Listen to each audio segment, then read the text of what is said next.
Bendiciones, amados hermanos, que el Dios Todopoderoso esté contigo hoy, mañana y siempre. Hoy vamos a dar breves pinceladas sobre guerras espirituales. En el cristianismo, esencialmente los movimientos pentecostales y carismáticos y sus derivados son los que más hablan sobre las guerras espirituales. Entonces, yo no voy a abordar el tema bajo la interpretación pentecostal. Voy a dar algunas cuantas pinceladas que están en la Sagrada Torá sobre el tema de las guerras. Y vamos a empezar. ¿Cómo se dan las guerras? ¿Cuáles componentes tienen las guerras? Pues las guerras tienen dos componentes, espirituales y físicos.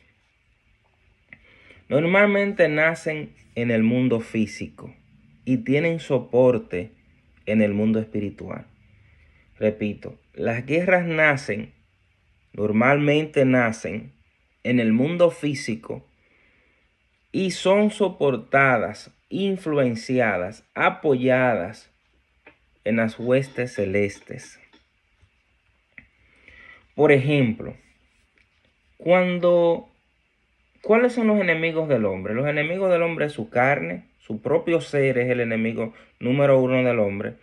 Luego le siguen enemigos externos. ¿Cuáles son esos enemigos externos? Pueden ser físicos, personas, seres humanos, o pueden ser entes espirituales. Esos son enemigos externos. Vámonos a los enemigos internos. Tú eres tu propio enemigo. ¿Cómo nosotros sabemos que tú eres tu propio enemigo, que tu carne es tu propio enemigo? Bueno, si nosotros nos vamos a Génesis capítulo 4, con el tema de la ofrenda entre Caín y Abel, fíjense lo que Dios le dice a Caín. Dice, voy a leer, dice capítulo 4 también, verso 4, también Abel por su parte trajo de los primogénitos de sus ovejas y de la grosura de los mismos. Y el Señor miró con agrado a Abel y a su ofrenda, pero a Caín y su ofrenda no miró con agrado. Y Caín se enojó mucho y su semblante se demudó. Entonces el Señor dijo a Caín, ¿por qué estás enojado? ¿Y por qué se ha demudado tu semblante? Si haces bien, no serás aceptado. Y si no haces bien, el pecado yace a la puerta y te codicia.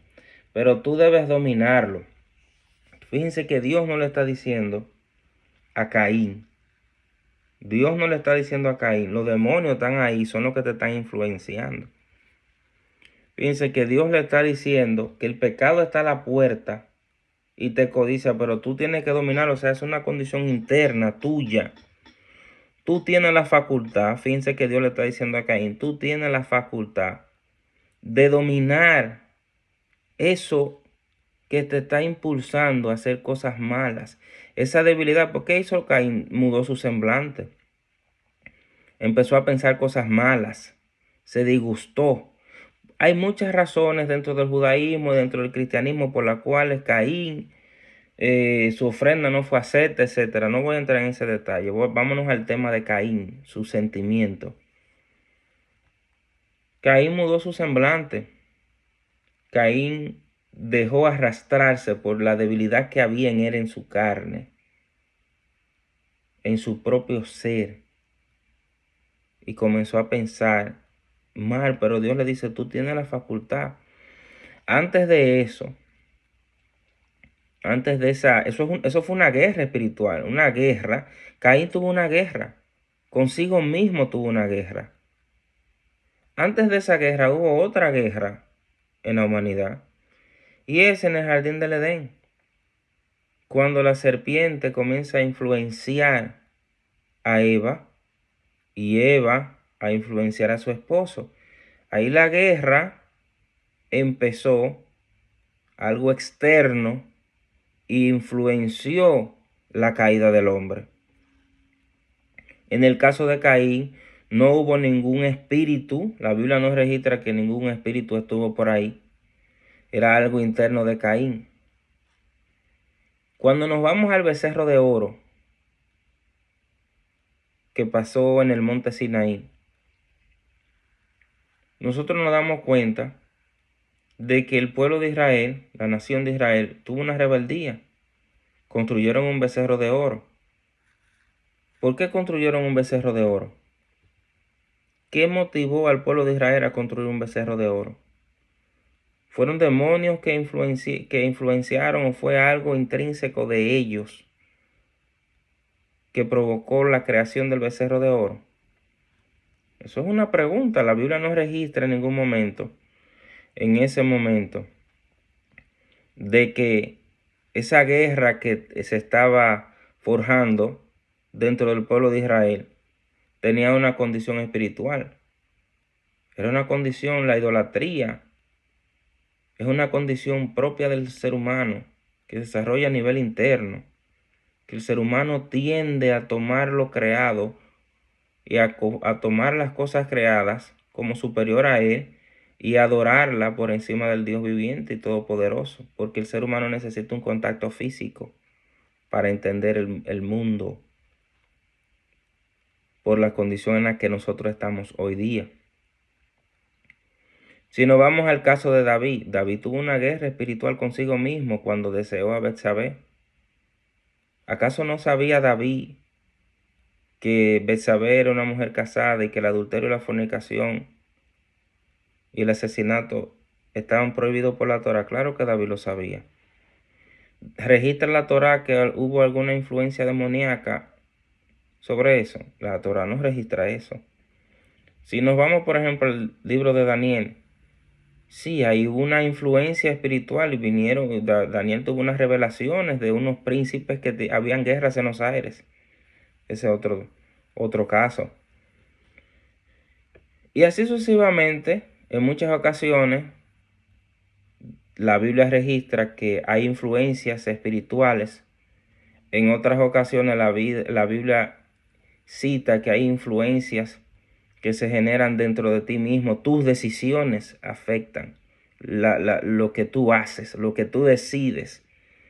Tú mismo te haces una guerra contra ti mismo. O tu carne te hace una guerra contra ti mismo, como tú quieras interpretarlo. Ahora, ¿cuál es la solución que la Sagrada Escritura presenta desde Génesis hasta Apocalipsis? Presenta para tú poder hacer guerras espirituales. Lo primero es que en muchas ocasiones, en muchos movimientos espirituales, cree que tú puedes hacer guerra espiritual sin antes pasar por algo. Y lo primero que tú tienes que hacer para hacer guerras espirituales es enderezar tu camino. Bajo una condición pecaminosa, bajo una condición de rebeldía, tú no puedes hacer guerra. Ahora, ¿cómo tú vas a hacer guerra espiritual? ¿Cuál es la manera correcta de tú hacer guerra? O la manera bíblica de tú hacer guerra. Lo primero que tiene que venir de ti es una actitud de arrepentimiento. Si no hay una actitud de arrepentimiento dentro de ti, ningún demonio te va a soltar. Tu misma carne te va a seguir doblegando. Tú tienes el poder de dominar tu cuerpo, tu ser, tu alma, tu espíritu. Tú lo tienes el poder. Porque Dios Todopoderoso se lo dice a Caín. Pero tú debes dominarlo. Hay en ti una fuerza que Dios ha dado desde el principio de la humanidad de dominar tu ser. Entonces tiene que venir un proceso de arrepentimiento y de dejar de hacer lo malo. Arrepentimiento significa, de acuerdo a la Biblia, teshuvá en hebreo, es regresar a Dios. Pero ¿cómo tú regresas a Dios? En obediencia. En obediencia vienen guerras sobre ti porque tú estás en desobediencia. Vienen guerras sobre ti porque tú estás en debilidad, estás débil espiritualmente, estás débil en ti, tu mente, tu alma, tu ser está débil. Y tú caes en tu propia concupiscencia y tú mismo te haces una guerra. O hay espíritus que fueron creados por el Eterno para enderezar el camino de las personas cuando están en rebeldía, cuando están en desobediencia. Entonces lo primero que tú tienes que hacer es regresar a Dios, obedecer sus mandamientos, someterte a Él. Si tú te sometes a Dios, el enemigo no tiene autoridad sobre ti. ¿Qué pasó con Adán? Que el problema de Adán fue que no se sometió a Dios, se sometió a otros seres, se sometió a él mismo. sometió a la voluntad de su esposa, se sometió a la voluntad de la serpiente. Entonces, cuando tú te sometes a algo que no es de Dios, esas cosas tienen autoridad sobre ti. Y muchos de esos espíritus tienen autoridad sobre ti porque para eso fueron creados cuando tú desobedeces. Entonces, lo primero es regresar a Dios en obediencia. Lo primero es regresar a Dios en arrepentimiento, en confesión de pecados, en aceptar que tú estás sometido a los pies del Mesías, de Yeshua HaMashiach de Nazaret. Cuando tú te sometes al Mesías, cuando tú te sometes a Dios, cuando tú lo haces de todo tu corazón, ningún otro ser tiene autoridad sobre ti. Y cuando tú tienes debilidad en ti, por una condición específica que hay adentro de ti, donde tú pides fuerzas al Creador Todopoderoso y Él va a enviar ayuda desde su santuario para que tú puedas dominar. Eso te va a enviar su Santo Espíritu. Va a enviar sobre ti su flujo sagrado para fortalecerte. Pero eso cuando tú estás sometido a Él. Entonces, el principio de la solución de las guerras empieza con el retorno a Dios.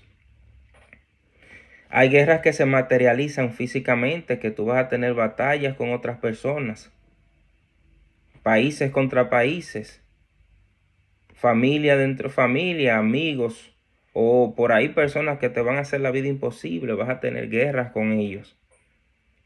Y también van a venir espíritus que van a influenciar esas guerras y van a fortalecer el lado contrario. Entonces todo eso Dios lo creó para que tú endereces tu camino y tú regreses a Él. Porque cuando tú no escuchas por la buena, por la mala, tienen que acontecer cosas malas, evidentemente. Entonces, cuando nosotros vamos, por ejemplo, a lo que hizo Moisés, ¿cómo tú puedes hacer guerra espiritual? Haciendo como los chamanes y algunos movimientos dentro del cristianismo, batuqueando la mano y reprendiendo. Yo reprendo, yo reprendo, yo reprendo a los demonios. Samaya y todo ese tipo de cosas. Eso se debe mucho en los movimientos pentecostales y carismáticos. Me perdonan mis hermanos pentecostales y carismáticos. Pero si tú no te sometes a Dios, los demonios no pueden huir. Si tú no obedeces a Dios, si tú no doblegas tu carne, tú vas siempre a tener guerra. Entonces vamos a ver lo que hizo Moisés cuando el becerro de oro. ¿Qué hizo Moisés con el tema del becerro de oro? El pueblo de Israel se levanta, comienza a hacer una imagen, una escultura de un becerro de oro, lo comienzan a adorar y Dios se enfurece por eso. Cuando la Biblia habla de que Dios se enfurece es que restringe su misericordia. Y cuando Dios restringe su misericordia, la ausencia de Dios, ¿qué es? Muerte.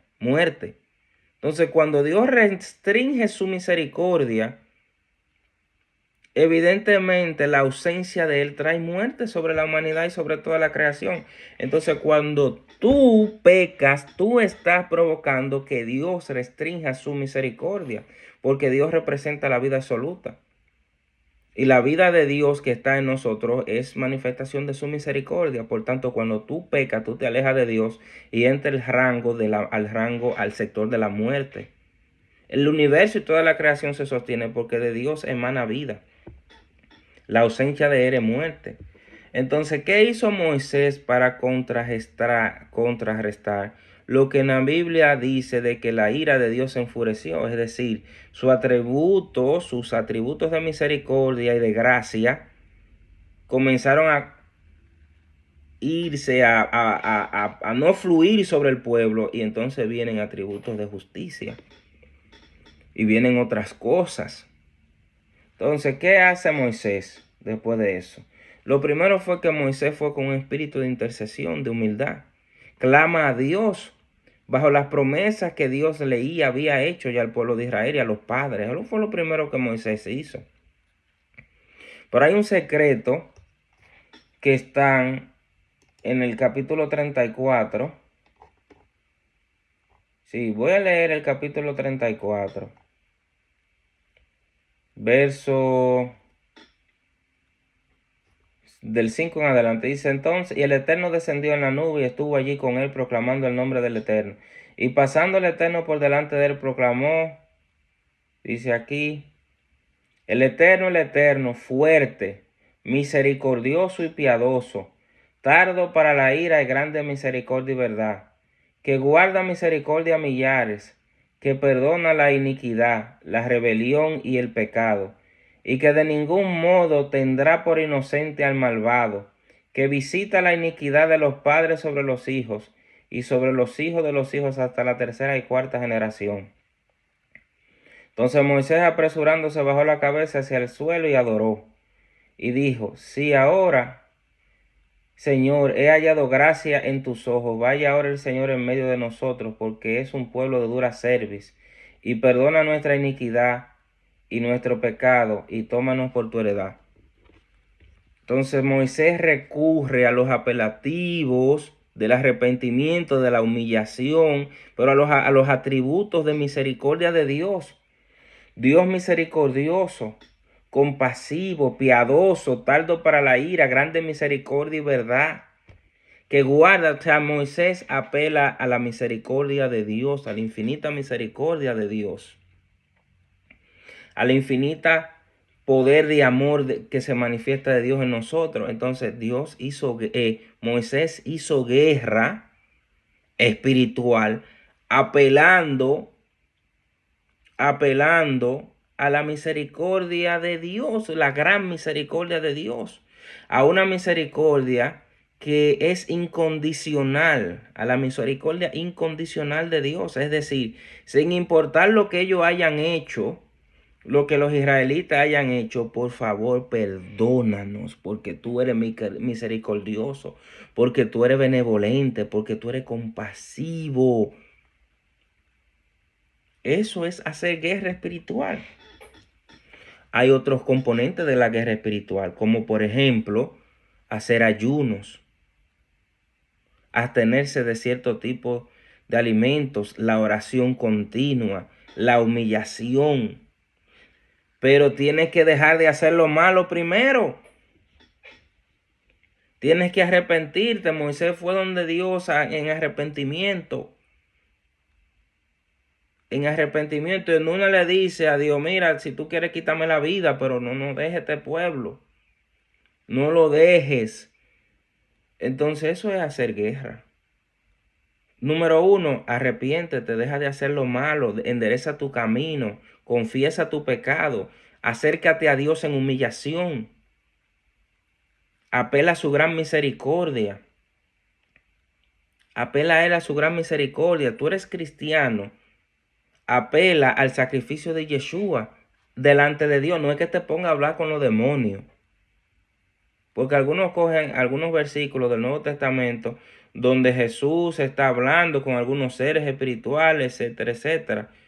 Y ya ellos forman una doctrina en base a eso.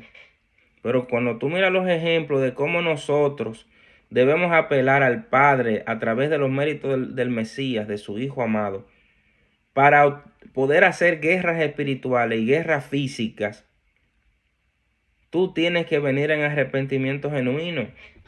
Y cuando tú vienes en arrepentimiento, tú le estás quitando autoridad al enemigo sobre ti.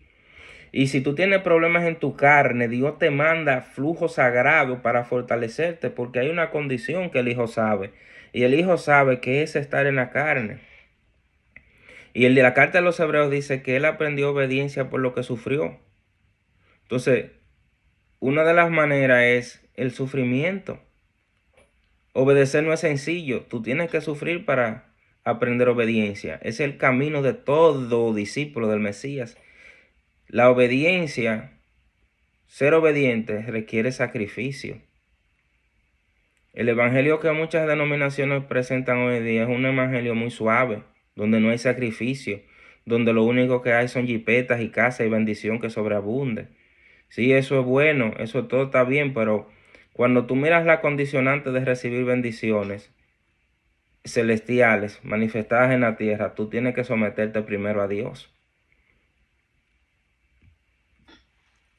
Tú tienes que someterte inclusive en el reino de la oscuridad, para tú adquirir niveles dentro del mundo de la oscuridad, tú también tienes que ir obedeciendo y hacer lo que ahí se te dice. Entonces, del lado de la luz, tú tienes que obedecer y ir escalando. Y eso se hace a través de la obediencia y el sometimiento. ¿Qué pasa? Que la obediencia, el sometimiento, el sacrificio, el arrepentimiento ya casi no forman parte de muchas denominaciones cristianas. Dejar de pecar, mencionar los pecados, tú sabes, muchas denominaciones cristianas han ido sacando de su vocabulario esos términos. ¿Por qué? Porque no venden. No venden. Cuando tú le hablas a una persona de que tiene que hacer sacrificio de su carne, de su ser, de dejar de hacer cosas para poder adquirir cierto tipo de privilegios y niveles, no lo que muchos de ellos te responden, Jesús lo hizo. Sí, Jesús hizo, te compró la entrada al mundo venidero, pero tú tienes que someterte a Él. Y someterte a Jesús es someterte a Dios, y someterte a Dios, someterte a los mandamientos que ya Dios delegó, los que te corresponden. Tú demuestras fe, tú demuestras amor a Dios. Cuando tú lo obedeces, no hay de otra. Tú obtienes el certificado de obediencia cuando tú haces lo que te dicen los mandamientos que deben hacerse. Entonces, vamos a dejarlo hasta aquí. En los próximos videos seguiremos hablando sobre las guerras espirituales. Así que tengan paz, que tengan shalom en el nombre poderoso de Yeshua HaMashiach de Nazaret. Bendiciones a todos.